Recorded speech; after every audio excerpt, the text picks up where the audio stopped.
considérer que la lutte contre le blanchiment et l'argent sale peut se résoudre à l'échelle de la France, c'est un peu comme considérer que la lutte contre le trafic de stupéfiants pourrait se régler en se concentrant sur ce qui se passe à Champigny-sur-Marne. Là ne peut être pensé à l'échelle strictement hexagonale.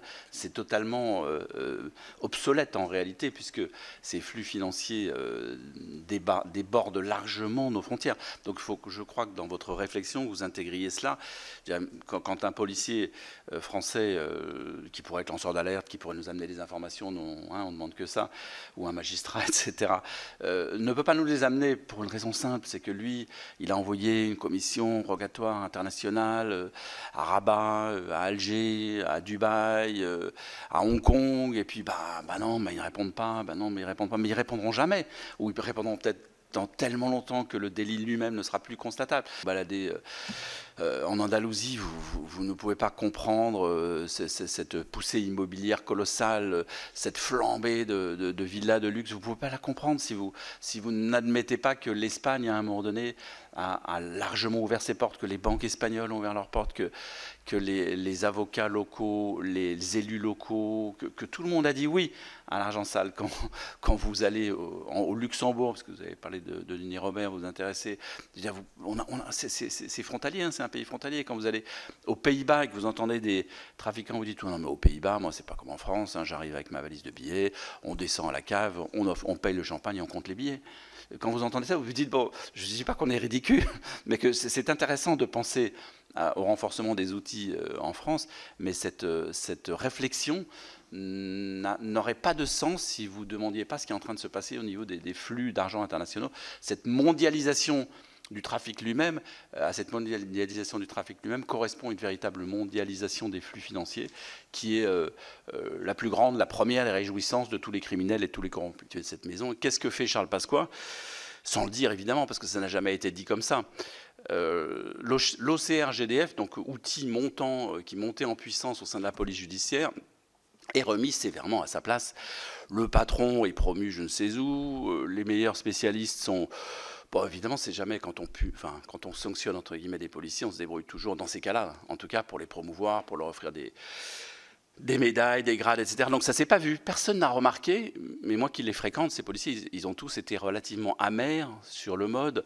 Bon, on commençait dans ces années-là à mettre en place des structures de lutte contre l'argent sale, et boum, on nous remet à notre place, et boum, finalement, on nous renvoie à nos travers, on conforte nos travers. Bon, on était mieux à courir après Antonio Ferrara, enfin, qui n'existait pas à l'époque, ou après des gens comme ça. C'est moins risqué que de s'attaquer à l'argent sale.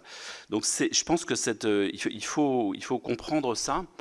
Il faut se souvenir de ça quand on essaie d'analyser aujourd'hui les capacités de la France de lutte contre l'argent sale. Le fait que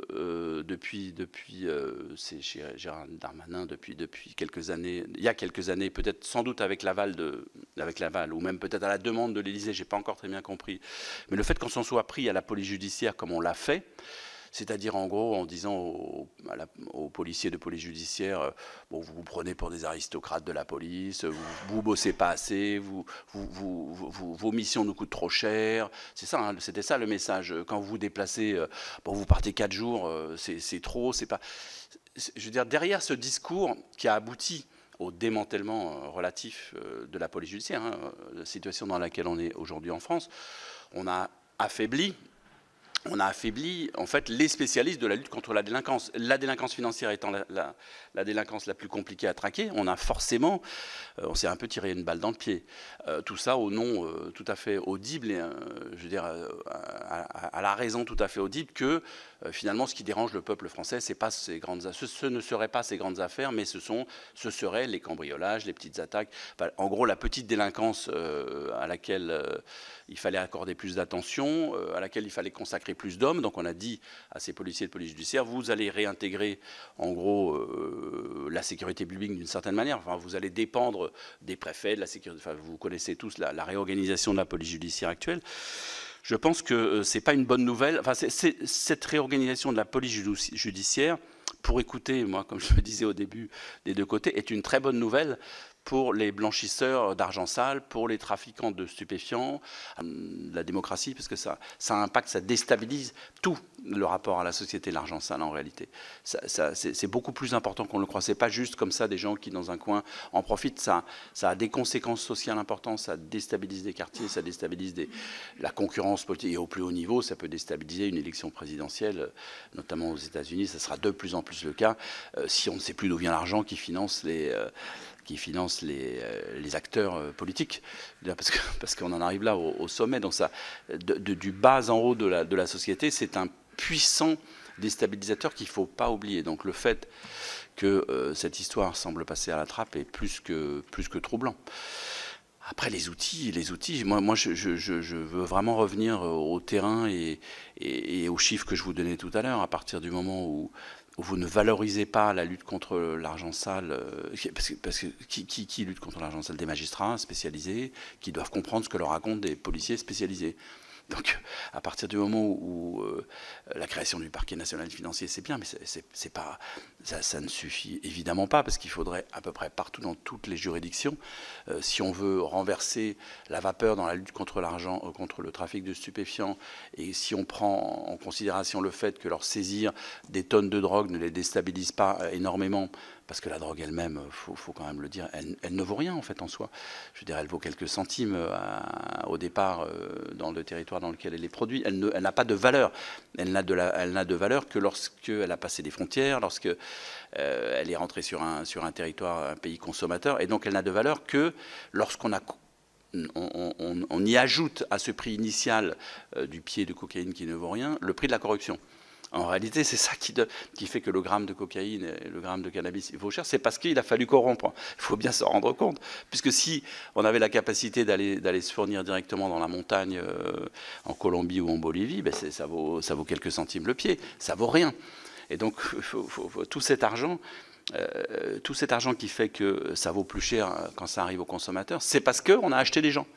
Parce qu'on a acheté des douaniers, des dockers, des machins, etc. Donc effectivement, si vous luttez contre la corruption, vous allez indirectement vous attaquer à cette circulation des produits stupéfiants, puisqu'ils passent de cette façon-là.